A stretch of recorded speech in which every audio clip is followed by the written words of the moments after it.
Ma sœur s'est emparée du micro à son mariage, mettons aux enchères ma sœur mère célibataire et son pauvre fils. La foule a ri. Ma mère a ajouté, commençons à 0 €, ils n'ont aucune valeur. Puis une voix d'inconnu, 1 million d'euros. Ce qui s'est passé ensuite a tout changé. Mon nom est Sophie Dubois. Il y a 7 ans, j'étais la belle-fille rejetée par la puissante famille de mon mari. Il y a 3 ans, j'ai perdu mon père, la seule personne de ma famille qui m'ait jamais vraiment aimé. Et cette nuit-là, au mariage de ma sœur, j'ai été transformé en plaisanterie pour 300 des personnes les plus riches de la ville. Mais ce fut aussi la nuit où j'ai appris la vérité, mon père avait laissé toute sa fortune de plusieurs millions d'euros à moi et à mon fils. Et l'homme qui venait d'offrir 1 million d'euros? Il avait le vrai testament, avec la preuve que ma mère et ma sœur avaient tout volé. Avant de vous raconter ce qui s'est passé ensuite, dites-moi d'où vous regardez dans les commentaires ci-dessous, cliquez sur j'aime et abonnez-vous si vous avez déjà dû vous battre pour votre famille, car croyez-moi, vous ne voudrez pas manquer ce qui arrive. Ce n'est pas seulement une histoire d'argent ou de vengeance, c'est l'histoire d'une mère célibataire qui est passée de servir du café à devenir PDG, et, plus important encore, sur le pouvoir du pardon quand on a toutes les raisons de détruire. L'hiver est arrivé tôt à Lyon cette année-là. Je me souviens d'être debout devant la fenêtre du café de la place, regardant la neige de novembre tomber comme de minuscules promesses de changement que je ne pouvais pas encore comprendre. Mon souffle embuait la vitre que j'ai nettoyée pour la 3e fois cet après-midi-là. Le café de la place n'était pas grand-chose, juste un petit café de coin dans un quartier où les gens conduisaient des voitures valant plus que ce que je gagnerais en 5 ans. Mais c'était chaleureux, et Catherine, la propriétaire, comprenait ce que signifiait être une mère célibataire. Sophie, pourquoi ne pas partir plus tôt aujourd'hui? La voix de Catherine me tira de mes pensées. Lucas sort bientôt de l'école, n'est-ce pas? Je me suis tourné vers elle, reconnaissante comme toujours pour sa gentillesse. Merci Catherine, j'apprécie vraiment. Vas-y, dit-elle en me faisant signe avec un sourire. Ce garçon a besoin de sa maman. J'ai raccroché mon tablier et saisi mon manteau usé dans l'arrière-salle. 7 ans. C'est le temps que je faisais cette danse, travail, aller chercher Lucas, devoir, dîner, coucher, répéter. 7 ans depuis que Paul est mort dans cet accident de voiture, me laissant avec un bébé de 6 mois et un cœur si brisé que je pensais qu'il ne guérirait jamais. Mais vous savez quoi? Les cœurs sont des choses étranges. Ils se réparent quand on ne regarde pas, surtout quand on a un petit garçon de 7 ans qui pense que vous avez accroché la lune. La marche jusqu'à notre appartement ne prenait que 15 minutes, mais le froid la faisait paraître plus longue. Je me suis arrêté à la boîte aux lettres, mes doigts déjà engourdis en tâtonnant avec la clé. Facture, publicité, puis quelque chose de différent, une élégante enveloppe crème avec mon nom écrit en calligraphie dorée. Je savais ce que c'était avant même de l'ouvrir.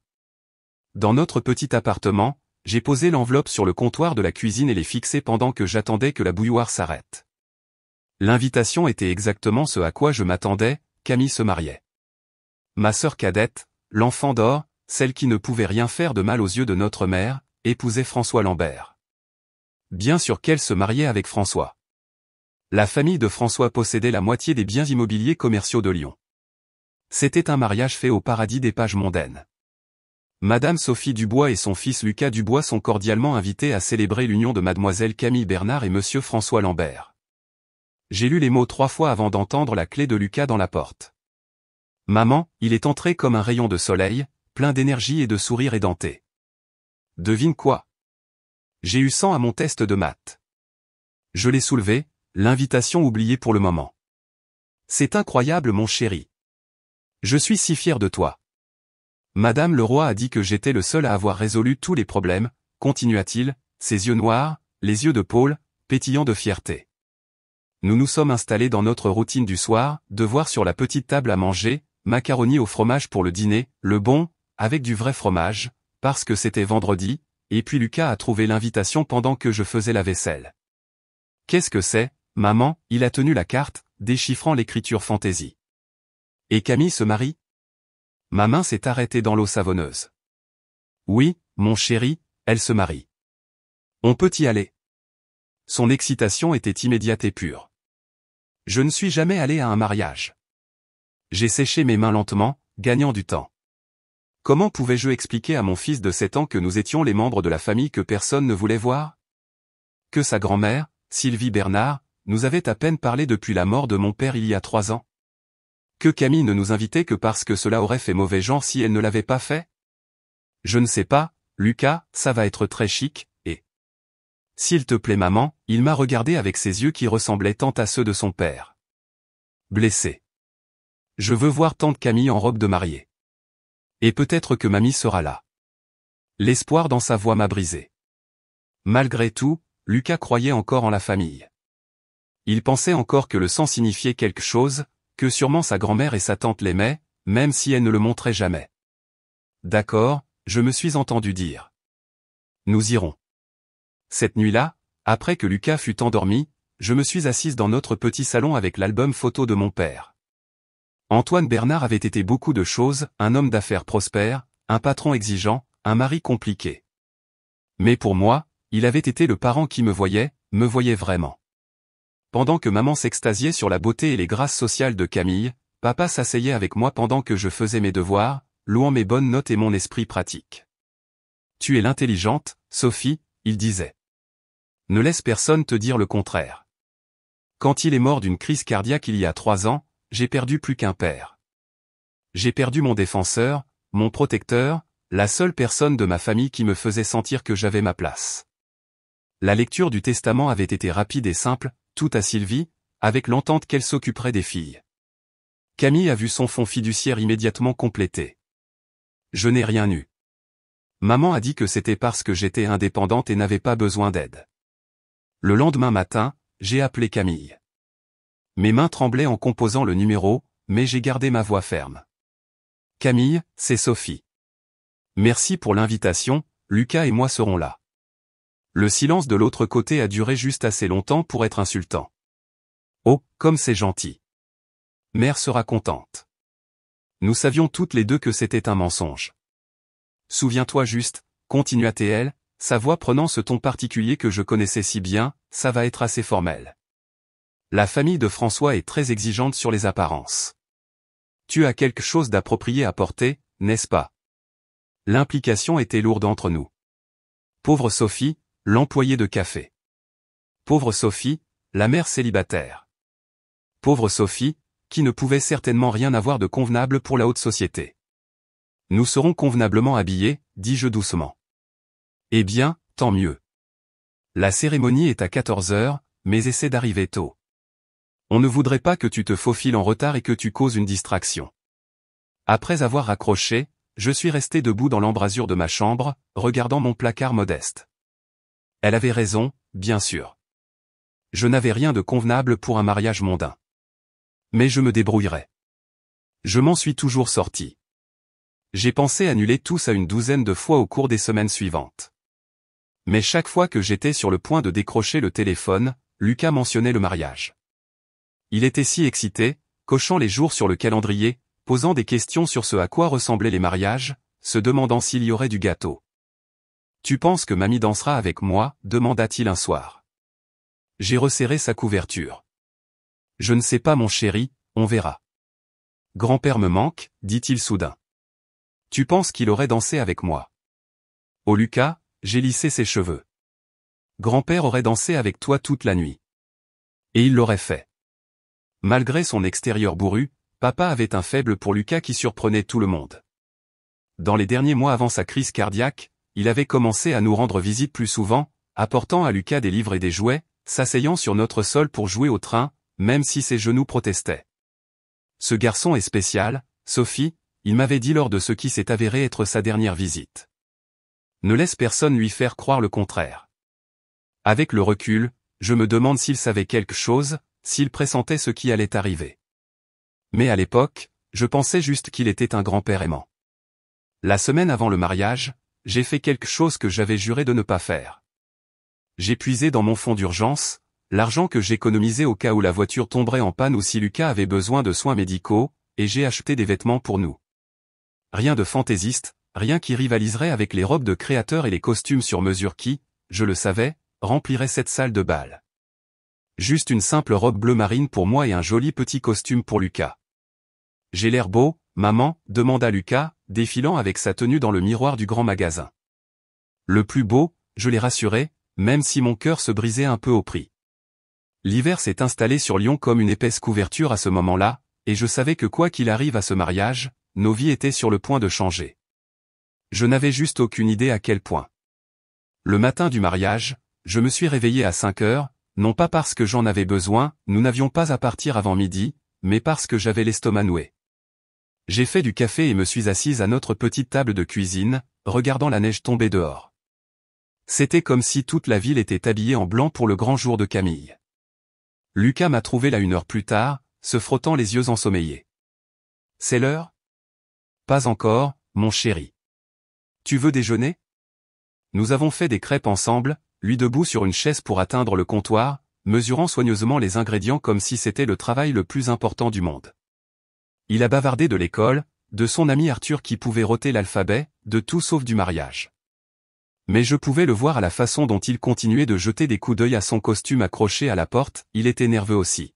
« Maman, demanda-t-il alors que nous rangions, pourquoi on ne voit pas beaucoup mamie et tante Camille ?» Je redoutais cette question. Comment expliquer la cruauté adulte à un enfant qui croit encore en la bonté des gens? C'est compliqué, Lucas. Parfois, les familles s'éloignent. Mais on est toujours une famille, n'est-ce pas? Toujours, dis-je en le serrant fort dans mes bras. La vérité était plus compliquée, bien sûr. L'éloignement avait commencé bien avant que papa ne meure, peut-être même avant l'accident de Paul. J'avais toujours été l'étrangère dans la famille Bernard. Camille était belle, charmante, tout ce que maman voulait chez une fille. Elle savait comment s'y prendre dans une pièce, comment faire sentir les gens spéciaux tout en les gardant à distance. Elle était allée dans les bonnes écoles, avait rejoint les bonnes sororités, était sortie avec les bons garçons. J'étais différente, plus calme, plus intéressée par les livres que par les fêtes. J'avais rencontré Paul au collège communautaire où nous suivions tous les deux des cours du soir, lui étudiant pour devenir électricien, moi travaillant sur mon diplôme de commerce. Maman avait été horrifiée. Camille avait ri en douce pendant les dîners de famille, tandis que Paul essayait de faire la conversation sur le football ou son travail. Seul papa l'avait bien accueilli. C'est un homme bon, il avait dit après ce premier dîner du dimanche gênant. Il travaille dur, et il t'aime. C'est ça qui compte. Quand nous nous sommes mariés à la mairie avec seulement papa et le frère de Paul comme témoins, maman n'était pas venue. Elle était malade ce jour-là. Camille voyageait. Mais papa était là, me glissant une enveloppe avec un chèque qui nous a permis de tenir le coup pendant ces premiers mois. Puis Paul est mort et tout a changé. J'avais 22 ans, soudain seul avec un bébé, noyé dans le chagrin et les factures. L'assurance vie couvrait à peine les funérailles. J'avais dû abandonner mes études, prendre n'importe quel emploi que je pouvais trouver. Ma fierté m'a empêché de demander de l'aide pendant des mois. Mais quand Lucas est tombé malade et que je n'avais pas les moyens d'acheter les médicaments, j'ai fini par appeler à la maison. « Tu as fait tes choix, Sophie », avait dit maman, sa voix froide au téléphone. « Je te l'avais dit, épouser en dessous de tes moyens finirait mal. »« C'est ton petit-fils », avais-je dit, Lucas pleurant en arrière-plan. « Il est malade. » Il y eut une longue pause, puis, « Je parlerai à ton père. » Papa est arrivé 1 heure plus tard avec des médicaments, des provisions et assez d'argent liquide pour couvrir le loyer du mois suivant. Il n'a pas dit grand-chose, il a juste tenu Lucas pendant que je pleurais. Après cela, il venait quand il pouvait, toujours quand maman était à son club de bridge ou que Camille était à une quelconque réception mondaine. Il jouait avec Lucas, me glissait de l'argent, me rappelait que j'étais plus forte que je ne le pensais. « Ta mère et ta sœur, » il avait dit une fois, regardant Lucas empiler des blocs, « elles voient le monde d'une certaine façon. Elles n'y peuvent rien. Mais ne les laisse pas te rabaisser, Sophie. Tu vaux 10 fois ces gens de la société dont elles sont si impressionnées. » Je l'ai cru, jusqu'à la lecture du testament. Je l'ai cru.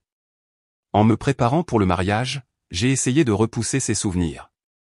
J'ai aidé Lucas avec sa cravate, lui ai peigné les cheveux jusqu'à ce qu'ils soient plats, une bataille perdue d'avance, il avait hérité de l'épi de Paul, puis je me suis préparé. La robe bleu marine me seyait mieux que prévu, simple mais élégante. Je me suis même maquillé, chose que je faisais rarement maintenant. « Tu es jolie, maman », dit Lucas, et mon cœur se serra. « Merci mon chéri. Tu es prêt pour ça ?» Il hocha la tête, puis hésita. « Maman, et si personne ne nous parle ? » « Alors on se parlera l'un à l'autre, » dis-je en forçant un sourire. « On est une équipe, tu te souviens. » Le trajet en taxi jusqu'à l'hôtel donnait l'impression de voyager vers un autre monde. L'hôtel Majestic était le genre d'endroit que je n'avais vu que de l'extérieur, tout en marbre étincelant et en portier en uniforme plus élégant que tout ce que j'avais dans mon placard. Les yeux de Lucas s'écarquillèrent en traversant le hall. C'est comme un château, murmura-t-il. La coordinatrice du mariage, une femme au visage sévère avec un presse-papier, nous examina de haut en bas quand nous avons donné nos noms. Dubois? Oui, vous êtes à la table 17. Elle n'avait pas besoin de dire que c'était la table près des portes de la cuisine, je pouvais le sentir à son ton. L'espace de la cérémonie était à couper le souffle, rose blanche partout, rubans dorés drapant les chaises, un quatuor à cordes jouant doucement. Nous nous sommes glissés sur des sièges dans la dernière rangée, essayant d'être invisibles. J'ai aperçu maman au premier rang, resplendissante dans une soie champagne, recevant les parents de François. Elle ne nous a pas regardés. D'autres invités arrivaient, tous parfaitement coiffés et parés de bijoux. J'ai reconnu quelques visages sur les pages mondaines, d'autres d'événements familiaux d'il y a longtemps, quand papa était vivant et que nous faisions encore semblant d'être une famille unie. Quelques-uns ont eu un double regard en me voyant, chuchotant derrière leurs mains. C'est Sophie Dubois? Je croyais qu'elle avait disparu après la mort d'Antoine. C'est son fils, le pauvre. J'ai gardé les yeux fixés droit devant moi, ma main sur le genou de Lucas pour l'empêcher de s'agiter. Il était subjugué par le spectacle, la musique, la grandeur absolue de tout cela. Quand la musique a changé et que tout le monde s'est levé, Camille est apparue comme sortie d'un magazine. Sa robe coûtait probablement plus que ce que je gagnais en un an, des couches de soie et de dentelle, une traîne qui semblait s'étirer à l'infini, des diamants à son cou et à ses oreilles. Elle était d'une beauté éclatante, la parfaite mariée de la haute société. Elle ressemble à une princesse, souffla Lucas. Elle le faisait, et tandis qu'elle passait devant notre rangée sans un regard, je me demandais si les princesses pensaient jamais à leur sœur servante dans la dernière rangée. La cérémonie fut élégante et sans âme. Camille et François échangèrent des vœux qui semblaient avoir été écrits par un avocat. Le baiser fut rapide, les applaudissements polis. Puis nous sommes tous sortis, nous dirigeant vers la salle de réception au dernier étage. J'aurais dû savoir alors, j'aurais dû sentir le piège se refermer. Mais j'étais trop concentré sur Lucas, sur le fait de m'assurer qu'il allait bien, sur le fait de survivre aux prochaines heures. Nous avons trouvé notre table 17, comme promis, nichée dans un coin sans vue claire sur quoi que ce soit d'important. Les autres invités à notre table étaient des parents éloignés et des accompagnateurs qui ne trouvaient pas vraiment leur place ailleurs. Ils ont d'abord engagé une conversation polie, demandant des nouvelles de Lucas, de ce que je faisais dans la vie. Dès que j'ai mentionné le café, la conversation est morte. « Ah, c'est gentil », a dit une femme, de la même manière qu'on complimenterait un dessin d'enfant. Lucas n'a pas remarqué. Il était trop émerveillé par la nourriture. Plat après plat de choses qu'il n'avait jamais goûtées, bisques de homard, filets mignons, légumes dont je ne pouvais même pas nommer les noms. Il a tout essayé, les yeux écarquillés d'émerveillement. « On peut venir à d'autres mariages ?» demanda-t-il, et malgré tout, j'ai ri. « On verra, mon chéri. » J'ai regardé maman travailler la pièce, ne s'approchant jamais à moins de 6 mètres de notre table. Camille et François trônaient à la table principale, entourés de leur cortège nuptial, tous minces, beaux, semblant sortis d'un catalogue. Puis les discours ont commencé. Le témoin de François a pris la parole en premier, racontant des histoires sur Sciences Po et les étés sur la Côte d'Azur qui auraient tout aussi bien pu être des dépêches de Mars, tant elles étaient éloignées de ma réalité. Puis la demoiselle d'honneur de Camille, s'extasiant sur les virées shopping à Paris et les galas de charité. J'ai fait abstraction de la plupart, me concentrant sur le fait de m'assurer que Lucas mangeait quelque chose d'autre que du gâteau. Puis la musique a changé. Les lumières se sont tamisées, sauf un projecteur sur la table principale. Camille s'est levée, microphone en main, et mon estomac s'est tordu. « Merci beaucoup d'être venu », a-t-elle commencé, sa voix mielleuse. François et moi sommes si reconnaissants de partager ce jour spécial avec vous tous, notre famille et nos amis les plus chers. Applaudissements. Elle attendit que ça se calme, et quelque chose dans son sourire me fit frissonner la peau. Vous savez, la famille est une chose tellement intéressante, continua-t-elle. On ne les choisit pas, n'est-ce pas? Ils sont juste là, comme des meubles qu'on hérite de nos grands-parents. Certaines pièces s'intègrent magnifiquement dans votre vie, et d'autres, eh bien, d'autres, on les garde au sous-sol. Des rires nerveux parcoururent la pièce. Ma main trouva celle de Lucas sous la table. Mais ce soir, je veux faire quelque chose de spécial. Je veux reconnaître toute notre famille, même les pièces qu'on garde d'habitude cachées. Elle se tourna, et le projecteur balaya sauvagement avant d'atterrir directement sur notre table, sur nous. Mesdames et messieurs, ma sœur Sophie et son fils Lucas. Toutes les têtes dans la pièce se tournèrent, 300 paires d'yeux, tous nous fixant. Lucas se blottit contre moi. Lève-toi, Sophie, appela Camille, sa voix pleine d'une fausse gaieté. Ne sois pas timide. Je suis restée assise, mais le projecteur est resté sur nous, et le silence est devenu gênant. Finalement, Lucas murmura, « Maman », et j'ai su que nous n'avions pas le choix. Nous nous sommes levés. Voilà. Camille applaudit, et d'autres se joignirent à elle, incertains. Maintenant, comme vous pouvez le voir, ma sœur mène une vie très différente de la plupart d'entre nous ici. Elle travaille dans un café, n'est-ce pas pittoresque? Une Dubois servant des cafés au lait. Le rire fut plus franc maintenant, plus méchant. J'ai senti Lucas trembler à côté de moi. Et le jeune Lucas ici, mon neveu, qui grandit sans père. Quelle tragédie. Certains d'entre vous se souviennent peut-être quand Sophie a épousé Seth, comment était-il encore, Sophie? Un électricien. Maman, murmura Lucas, les larmes aux yeux. Oui, un électricien. Papa était si déçu. Mais Sophie a toujours aimé n'en faire qu'à sa tête. Et maintenant, les voici, mes proches de la classe ouvrière. C'est comme avoir notre propre cas de charité dans la famille. J'ai commencé à me rasseoir, à tirer Lucas avec moi, mais Camille n'avait pas fini. Ce qui m'amène au divertissement spécial de ce soir. Elle fit signe à l'orchestre, qui entama ce qui ressemblait à une musique de vente aux enchères. Une vente aux enchères caritative, ici même, tout de suite. Qu'est-ce que je mets aux enchères, demandez-vous? Eh bien, une opportunité unique. Un heureux enchérisseur peut repartir avec sa propre mère célibataire et son enfant sans père. Pensez Y. Votre propre rappel personnel de la chance que vous avez. Ils peuvent servir le café lors de vos fêtes, et le petit Lucas. Je ne sais pas, que font les enfants pauvres? Ils cirent des chaussures. La pièce a éclaté. Certaines personnes ont ri, d'autres semblaient mal à l'aise, quelques-uns semblaient sincèrement choqués. Mais personne ne l'a arrêté. Allons-nous commencer les enchères à, disons 1000 euros? Entends-je 1000 euros? François toucha le bras de Camille, l'air incertain. Elle le repoussa. Allons, ne soyez pas timide. Ils sont propres, je le promets. C'est là que maman s'est levée. Pendant un instant fou, j'ai cru qu'elle allait arrêter ça, qu'elle allait se souvenir que j'étais sa fille, que Lucas était son petit-fils. Mais puis elle a pris le microphone des mains de Camille, et son sourire était pire que celui de ma sœur.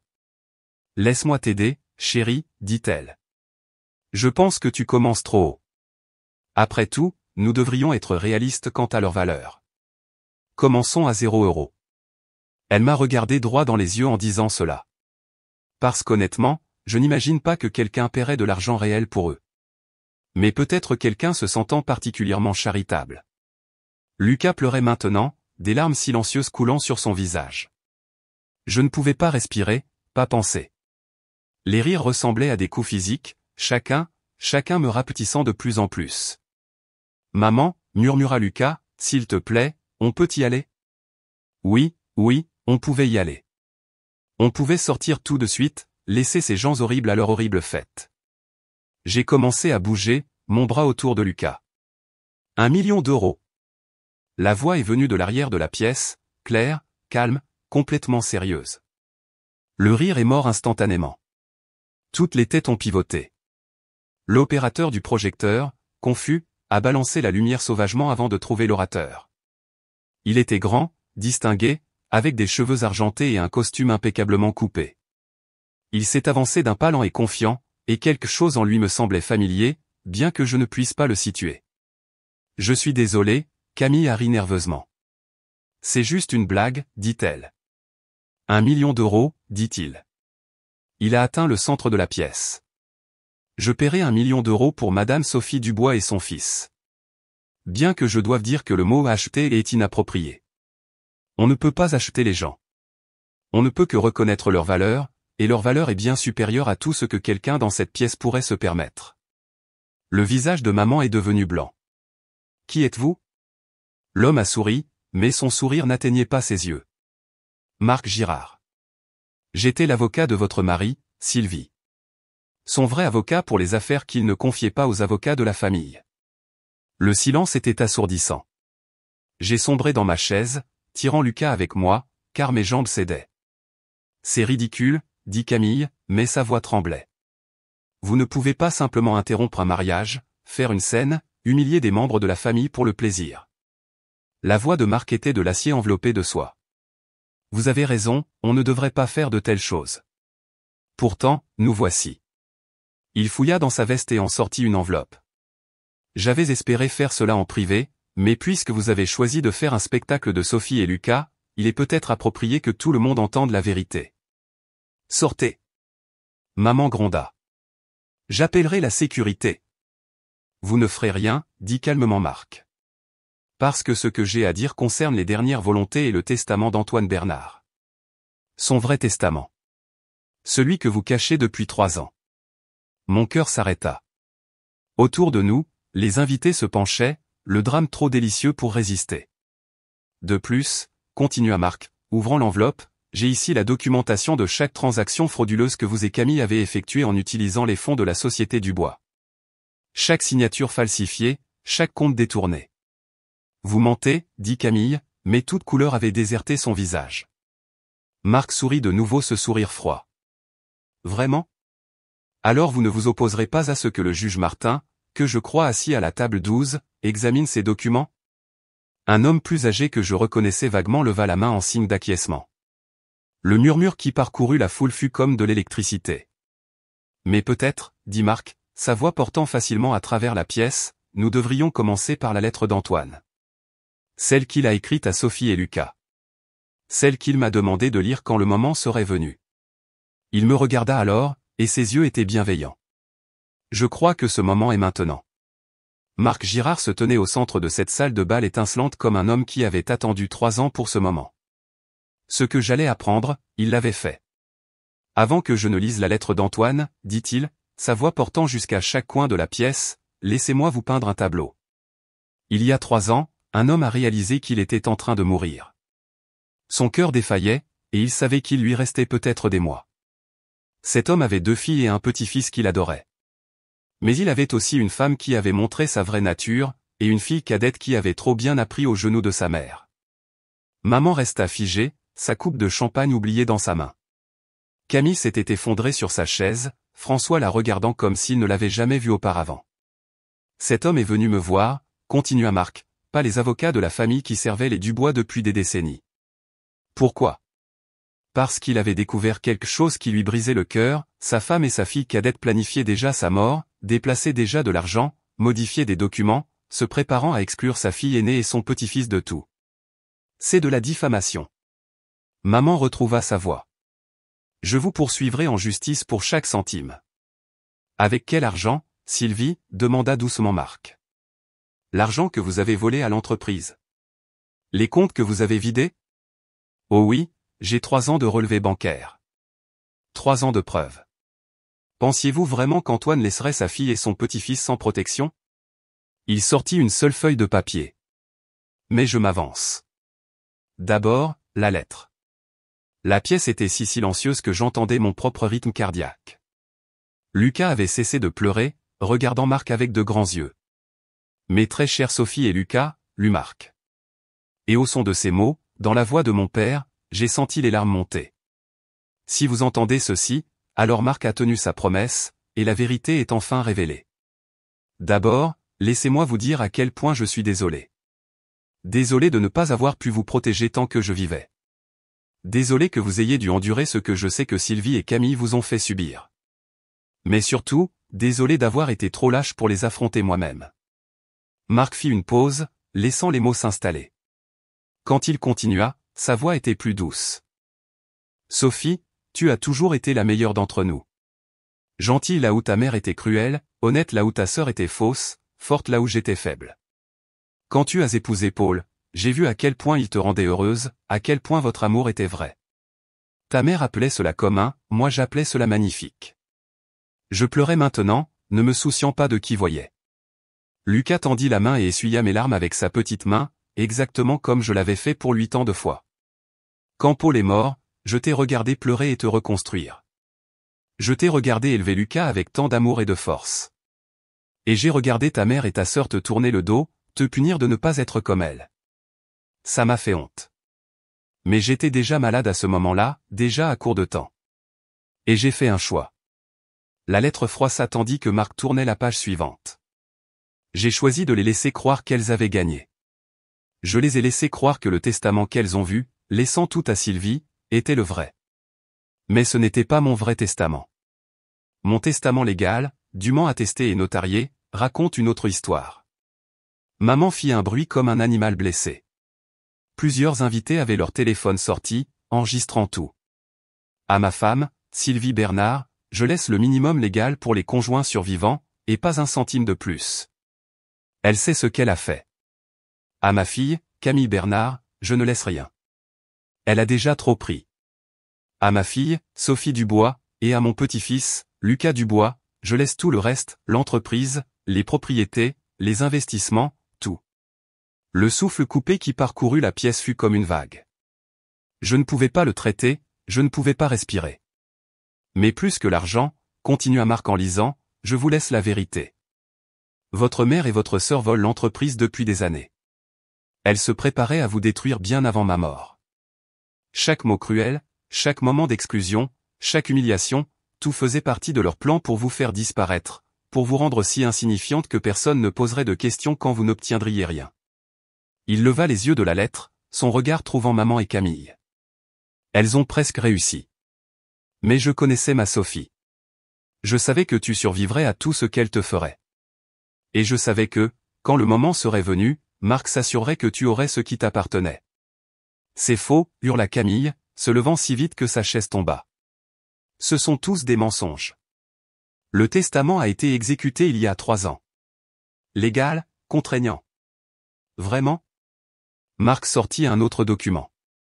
Parce que j'ai ici le vrai testament, daté 6 mois après celui que vous avez déposé, attesté par le juge Martin lui-même, ainsi que par le docteur Dubois, le médecin d'Antoine.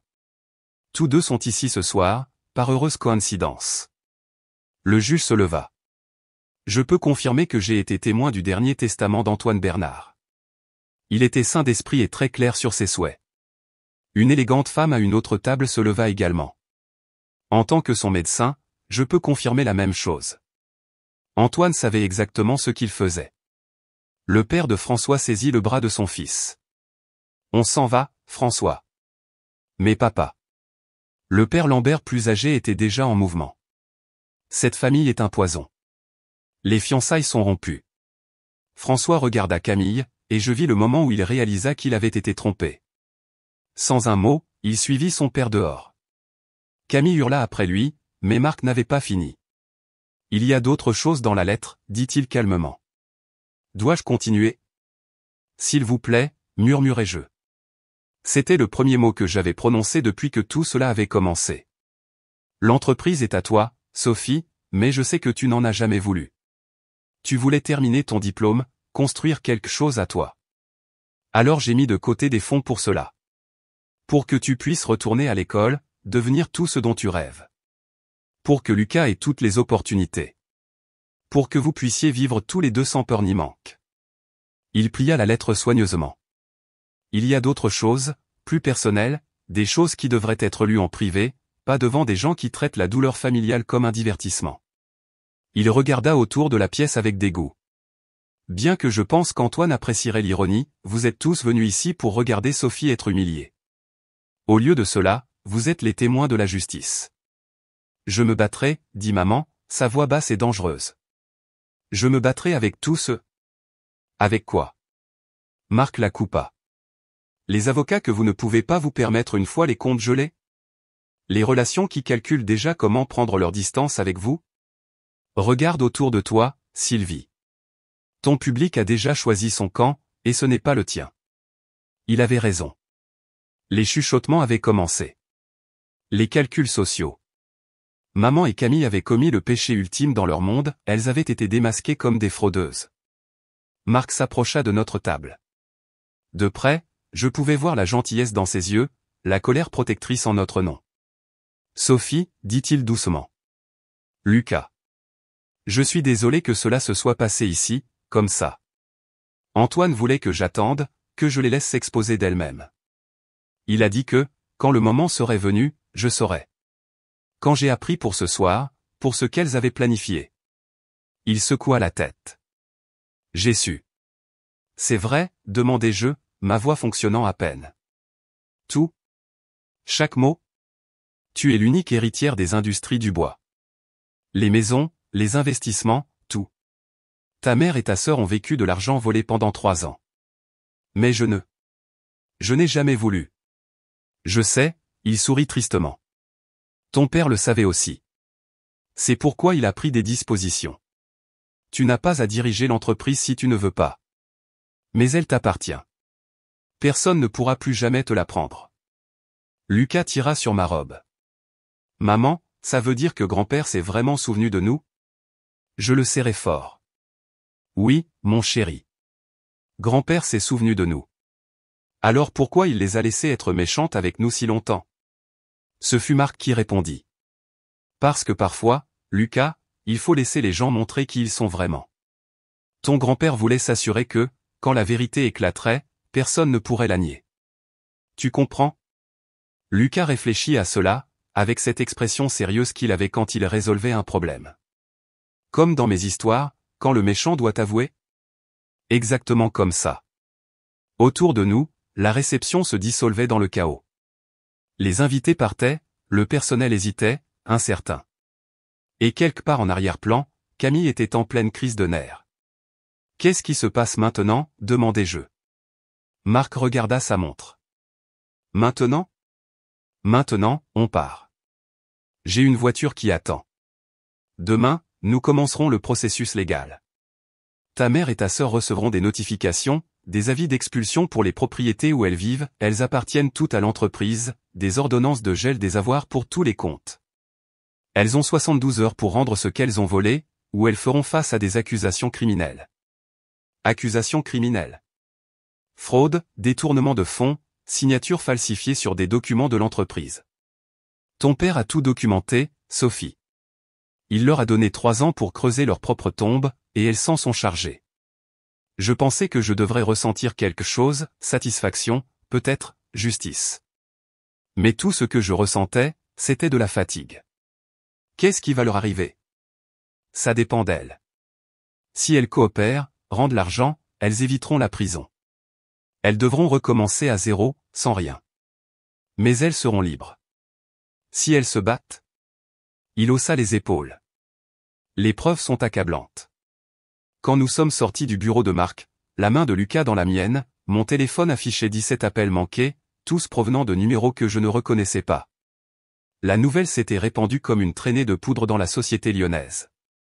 En soirée, des journalistes avaient trouvé notre appartement. J'ai gardé les rideaux fermés, la télévision éteinte, essayant de maintenir une certaine normalité pour Lucas. Nous avons commandé de la nourriture chinoise et construit une cabane en couverture dans le salon. Maman, dit Lucas, l'air sérieux au-dessus de sa nouille basse, on est riche, maintenant? Je suppose que oui, mon chéri. Mais on est toujours nous, n'est-ce pas? On n'a pas à changer. Je le serrai fort. On est toujours nous. Toujours. Le lendemain matin, il y avait une voiture différente dehors, une Mercedes avec un chauffeur qui se présenta comme Pierre. Monsieur Girard a arrangé que je sois disponible chaque fois que vous avez besoin de transport, expliqua-t-il. Il y a des photographes. Ce serait peut-être plus sûr. Il avait raison. Dès que nous avons mis le pied dehors, des caméras sont apparues, des questions criées dans toutes les directions. Sophie, qu'est-ce que ça fait d'hériter de millions? Saviez-vous pour le testament? Quels sont vos projets pour l'entreprise? Pierre nous a efficacement fait monter dans la voiture et partir. Lucas avait les yeux grands ouverts, à moitié effrayé et à moitié excité. On est célèbre, maman? Pour aujourd'hui, dis-je. Demain, ils trouveront quelqu'un d'autre à embêter. Mais ce n'était pas juste pour aujourd'hui. L'histoire avait tout ce que les médias aimaient, drame familial, argent, trahison, rédemption. Les gros titres étaient haletants, mère célibataire hérite d'une fortune après une humiliation publique, le scandale de la famille Bernard, 3 ans de tromperie révélée, du café à la PDG, le renversement stupéfiant de Sophie Dubois. Marc m'avait prévenu que ce serait difficile pendant un temps. Il m'a assigné un attaché de presse, une équipe de sécurité, des avocats pour gérer la transition. Ma petite vie a explosé en quelque chose que je ne reconnaissais pas. Mais le plus difficile n'était pas les médias, ni l'argent soudain, ni même la courbe d'apprentissage pour comprendre ce que j'avais hérité. Le plus difficile, c'était les lettres. Elles arrivaient par dizaines, de gens dont je n'avais pas entendu parler depuis des années, camarades de lycée qui se souvenaient soudain à quel point nous avions été proches, parents éloignés découvrant des liens familiaux.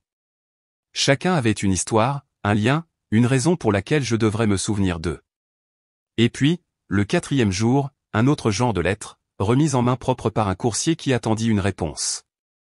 J'ai immédiatement reconnu l'écriture de Camille, tremblante, tachée de larmes, mais essayant toujours d'être élégante.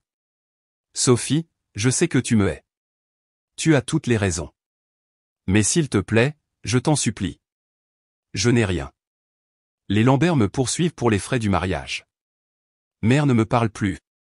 Tous nos amis, ils ne prennent même pas mes appels. Je ne demande pas pardon, juste de la pitié. Ta sœur Camille. J'ai fixé la lettre longtemps.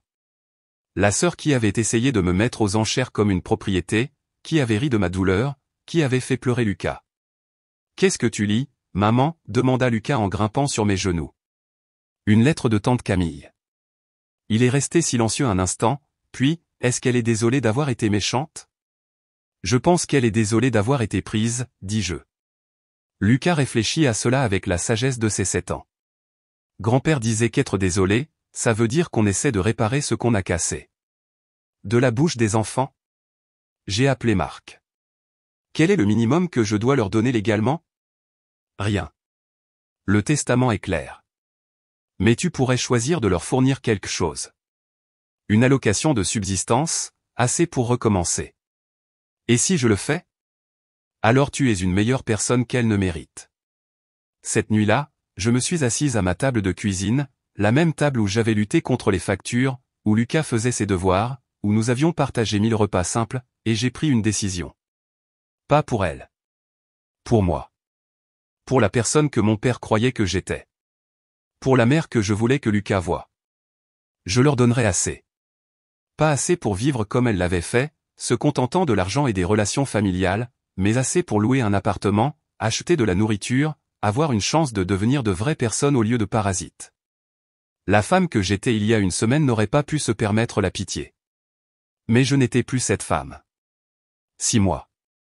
C'est le temps qu'il a fallu pour que ma vie se transforme complètement. 6 mois d'avocat et de comptable, d'apprentissage des portefeuilles et des marges bénéficiaires, d'essayer de comprendre comment être riche sans me perdre. J'ai fait 3 choses immédiatement. Premièrement, je suis retourné à l'école. Pas à temps plein, j'avais Lucas à considérer, mais je me suis inscrite à des cours du soir pour terminer mon diplôme de commerce.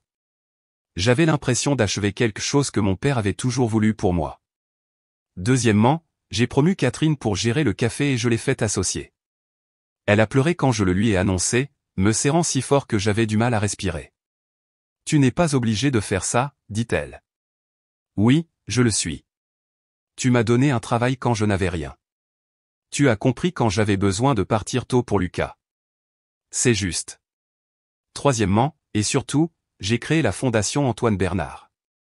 Pas seulement pour les parents célibataires, bien que cela en fasse partie, mais pour quiconque essaie de se reconstruire après une perte, quiconque a besoin d'un coup de pouce, pas d'une aumône.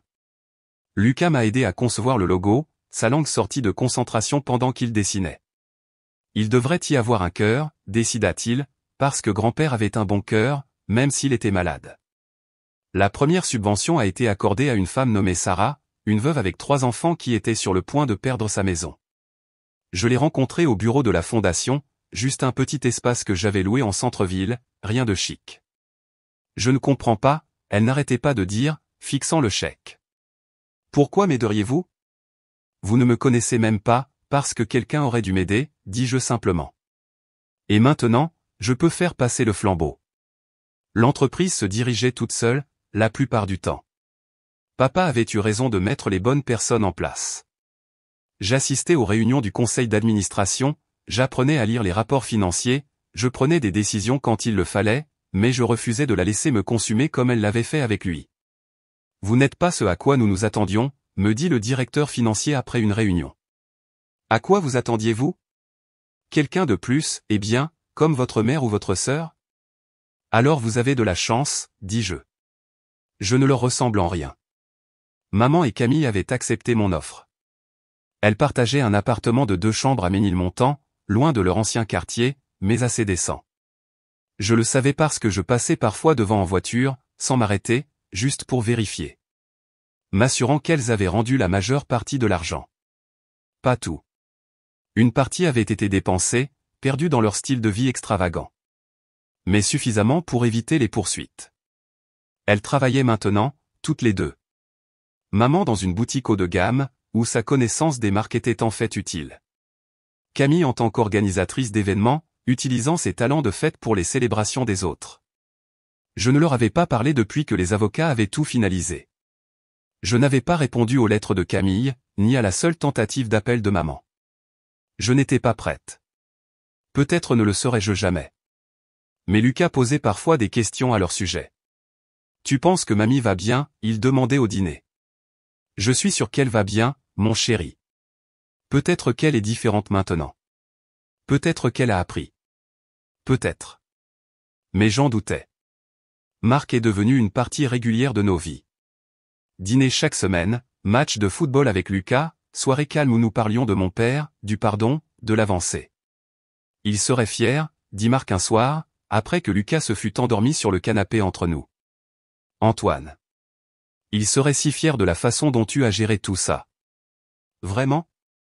Je regardais autour de notre nouvelle maison, pas un manoir, juste une jolie maison coloniale dans un bon quartier scolaire. Je leur ai donné de l'argent après tout ce qu'elles ont fait. Exactement. Tu leur as donné ce qu'ils ne pouvaient pas, la pitié. Il était trop en colère, trop blessé par leur trahison. Mais toi, tu es plus forte qu'ils ne l'étaient. Je ne me sens pas forte. Les personnes les plus fortes se sentent rarement fortes. Lucas s'agita, marmonnant quelque chose sur les dinosaures. Je caressais ses cheveux, pensant à la force et à la faiblesse, au poids de l'héritage qui allait au-delà de l'argent. L'appel est arrivé un mardi. Je passais en revue des demandes de subvention quand mon assistante a frappé. « Sophie, il y a une dame ici. Elle dit qu'elle est votre mère. » Mon estomac se contracta. Je ne. Elle dit que c'est à propos de Lucas. À propos de quelque chose à son école. J'étais dans le hall en quelques secondes. Maman se tenait là, l'air plus petite que dans mes souvenirs, plus âgée. Ses vêtements étaient corrects, mais pas de marque. Ses cheveux coiffés, mais pas professionnellement. Elle ressemblait à ce qu'elle était, une femme recommençant à 0 à 65 ans. « Qu'est-ce qui se passe avec Lucas ?» demandai-je. « Il va bien, dit-elle rapidement. Je suis désolé, je n'aurais pas dû, mais c'était la seule façon de savoir que tu me verrais.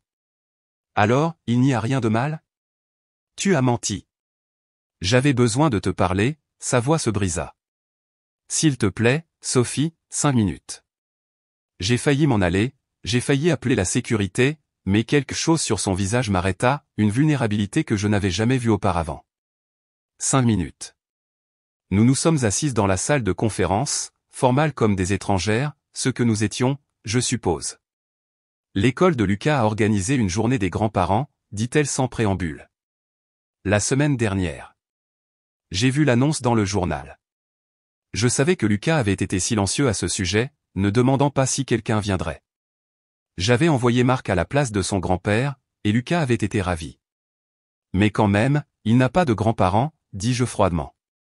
Les parents de son père sont morts avant sa naissance, son grand-père est mort il y a 3 ans, et sa grand-mère a clairement fait savoir qu'elle ne voulait rien avoir à faire avec lui. J'avais tort, les mots sortirent en hâte. J'étais horrible, cruel, impardonnable. Je le sais. Mais Sophie, je demande, je supplie, pas pardon, juste une chance de connaître mon petit-fils. Pourquoi maintenant? Parce que nous avons de l'argent? Non, elle rencontra mes yeux, et je vis des larmes, de vraies larmes, pas celles calculées qu'elle produisait autrefois. Parce que je n'ai rien d'autre que du regret. Parce que je me réveille chaque jour en sachant que j'ai gâché la seule vraie famille que j'avais. Pourquoi? La fierté? La société? Des relations qui ont disparu dès que le scandale a éclaté. J'ai tout perdu, Sophie, mais la seule perte qui compte, c'est toi et Lucas. Tu nous as humiliés. Tu as essayé de nous mettre aux enchères comme des biens. Je sais, elle pleurait ouvertement maintenant. Je le vois chaque nuit quand je ferme les yeux. Ce beau garçon qui pleurait à cause de ce que j'ai fait. Mon petit-fils, et je l'ai fait pleurer. Je voulais rester en colère. La colère était plus facile que cette douleur inattendue. Camille m'a poussé, continua-t-elle. Elle a dit que ce serait drôle. Mais j'aurais pu l'arrêter. J'aurais dû. Au lieu de ça, j'ai empiré les choses. J'ai montré à tout le monde exactement quel genre de personne je suis. Et quel genre est-ce? Elle essuya ses yeux avec un mouchoir. Le genre qui a choisi les apparences plutôt que la famille. Qui a valorisé les mauvaises choses. Qui a dû tout perdre pour comprendre ce qui importait vraiment. Nous nous sommes assis en silence. Je pensais à Lucas, aux questions qu'il poserait quand il serait plus âgé, à si je voulais être la mère qui enseignait le pardon ou celle qui gardait rancune. Visite supervisée, je me suis entendu dire. Une fois par mois, dans des lieux publics.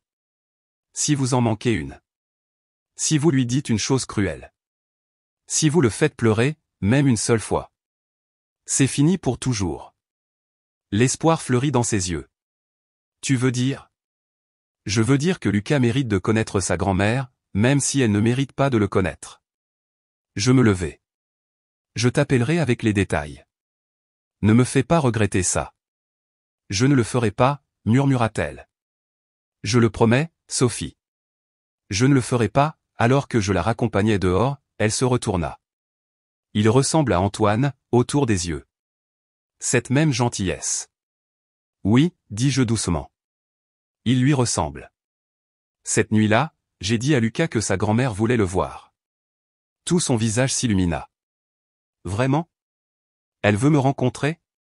Elle veut essayer, dis-je prudemment. On verra comment ça se passe. Il me serra fort dans ses bras. Peut-être qu'elle était juste triste avant. Peut-être que maintenant elle peut être heureuse. Peut-être que Lucas avait assez d'espoir pour nous tous. 1 an. C'est ce qu'il a fallu pour que nous trouvions notre nouvelle normalité. Une année de croissance et de changement, d'apprentissage de qui nous étions quand nous n'étions pas définis par la lutte. Le café où j'avais travaillé est devenu notre tradition du samedi matin. Catherine faisait le chocolat chaud de Lucas avec des guimauves supplémentaires pendant que j'aidais pendant le coup de feu du matin. Non pas parce que j'en avais besoin, mais parce que je le voulais.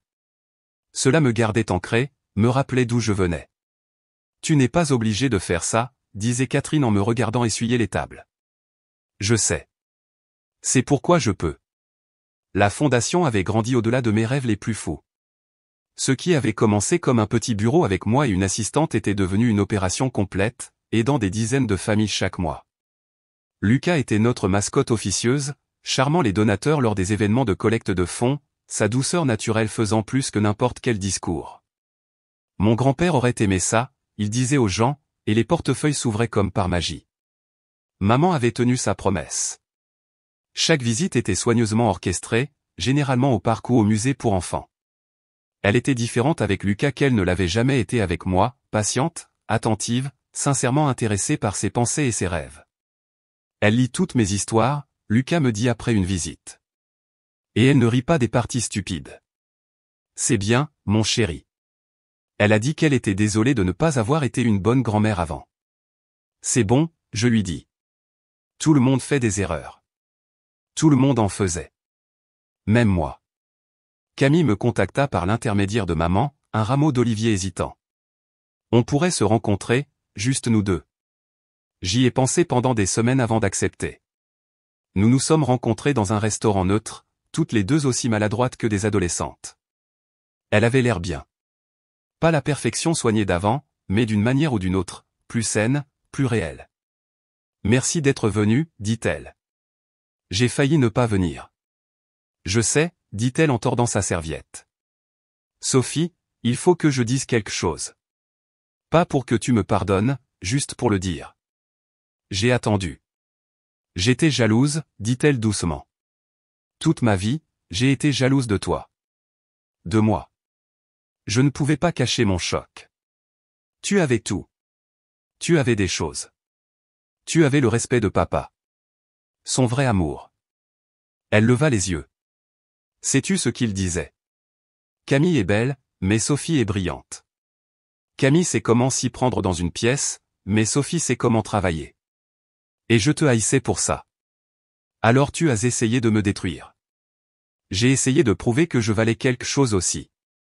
Que je pouvais être intelligente et importante. Elle rit amèrement. Au lieu de ça, j'ai prouvé qu'il avait raison.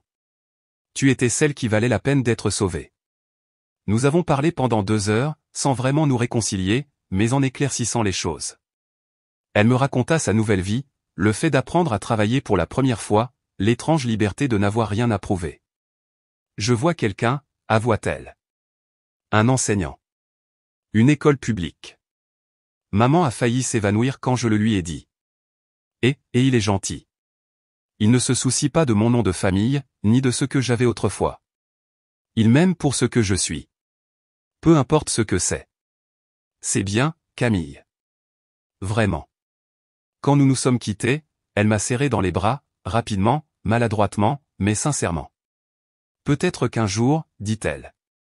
Quand Lucas sera plus grand. Peut-être que je pourrai le rencontrer correctement. Être une vraie tante. Peut-être, dis-je. Et je le pensais. Marc et moi nous étions rapprochés au fil des mois. Ce qui avait commencé comme des conseils juridiques était devenu de l'amitié, puis quelque chose de plus. Il était là pour les pièces de théâtre de l'école de Lucas, pour les galas de la fondation, pour les dîners du dimanche calme. Je suis trop vieux pour toi, dit-il un soir, après que Lucas se fut endormi sur le canapé. Tu as 12 ans de plus.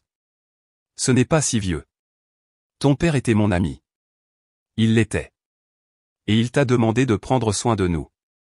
J'ai pris sa main. Peut-être que c'est à ça que ça ressemble. Sophie, je ne suis plus une veuve en deuil. Je ne suis pas une mère célibataire en difficulté. Je sais qui je suis maintenant. Et je sais ce que je veux. Ce que je voulais, c'était un partenaire. Quelqu'un qui comprenait notre parcours, qui aimait Lucas comme son propre fils, qui me voyait pour exactement qui j'étais. Ce que je voulais, c'était l'homme qui s'était levé dans cette salle de bal et nous avait défendus quand personne d'autre ne l'aurait fait. Notre mariage fut petit. Juste Lucas, Catherine, quelques amis proches, et oui, maman et Camille. Nous l'avons célébré au jardin botanique, entouré de fleurs et de lumière. Lucas était le porteur d'alliance, et il prenait son rôle si au sérieux que tout le monde a ri quand il a descendu l'allée comme un petit soldat. Tu penses que grand-père nous regarde? Il murmura pendant la cérémonie. Je sais qu'il nous regarde, murmurai-je en retour. Après, à la réception, rien de comparable au spectacle de Camille. Juste de la bonne nourriture et des gens qui nous aimaient vraiment. Maman m'a tiré à part. Tu es belle, dit-elle. Et heureuse. Vraiment heureuse. Je suis heureuse. Je suis contente. Elle toucha brièvement ma main. Je sais que je n'ai aucun droit de dire cela, mais je suis fier de toi, Sophie. De nous avoir survécu. D'être devenue cette personne. Malgré nous. Pas malgré, dis-je, me surprenant moi-même. Parce que tout ce qui s'est passé, même les pires moments, m'a mené ici. Et ici, c'est bien. Elle sourit, vacillante mais réelle. Ton père serait si heureux. Marc a toujours été le fils qu'il aurait aimé avoir. Et maintenant, il l'est. Drôle comme les choses fonctionnent. Plus tard, j'ai trouvé Lucas dans le jardin, assis sur un banc avec une part de gâteau, regardant le coucher du soleil. Tu vas bien, mon pote? Oui. Il se décala pour me faire de la place, faisant attention à ne pas mettre de glaçage sur ma robe. Maman, je peux te demander quelque chose? Toujours. Tu penses que papa, mon premier papa, serait d'accord pour que Marc soit mon nouveau papa? Je le serrai fort, ce beau garçon qui avait traversé tant d'épreuves et en était sorti si gentil. Je pense que ton premier papa serait reconnaissant que tu aies quelqu'un d'autre pour t'aimer. L'amour, ce n'est pas un gâteau, mon chéri. Ça ne s'épuise pas. Plus tu en donnes, plus il y en a, il réfléchit à cela, comme à la fondation. Plus on aide, plus il y a d'aide. Exactement comme ça. Tandis que la soirée touchait à sa fin, je me tenais avec Marc, regardant Lucas jouer avec les autres enfants. Le soleil couchant peignait tout en or, et je pensais au cycle, aux fins qui étaient en réalité des débuts. Aucun regret, demanda Marc. Aucun. Sauf que ça a pris si longtemps pour arriver ici. Mais le timing était parfait, vraiment. On avait tous les deux besoin de devenir ce que nous étions censés être. Moi, découvrant ma propre force. Lui, honorant une promesse qui est devenue quelque chose de plus. La lecture du testament, dis-je soudain. Ce premier jour dans ton bureau. Tu aurais pu tout me dire à ce moment-là. J'aurais pu. Pourquoi ne l'as-tu pas fait? Il me tourna pour me faire face. Parce que tu n'étais pas prête. Tu te définissais encore par ce que tu avais perdu. Tu avais besoin de découvrir ce que tu pouvais construire. Et maintenant, tu sais. Tu n'es pas la fille d'Antoine Bernard, ni la déception de Sylvie, ni l'ombre de Camille. Tu es Sophie. Fondatrice. Mère. Survivante. Ma femme. Il sourit. La femme qui a accordé la pitié quand elle avait tout droit de rendre la justice. J'ai donné les deux, corriguai-je. Juste en différentes mesures. Comme appelé par notre conversation, Camille apparut avec son petit ami enseignant. Elle était nerveuse, je pouvais le voir, mais déterminée. Sophie, Marc, je voulais vous présenter Nicolas correctement. Nous nous serrâmes la main, échangeâmes quelques mots. Nicolas était sincère et visiblement épris de Camille. Mais plus important encore, il semblait la voir clairement, avec ses défauts et tout. Merci, dit Camille doucement en partant. D'avoir permis que nous venions. De tout. Tout le monde mérite une seconde chance, dis-je. Même nous. La fête se termina alors que les étoiles apparaissaient.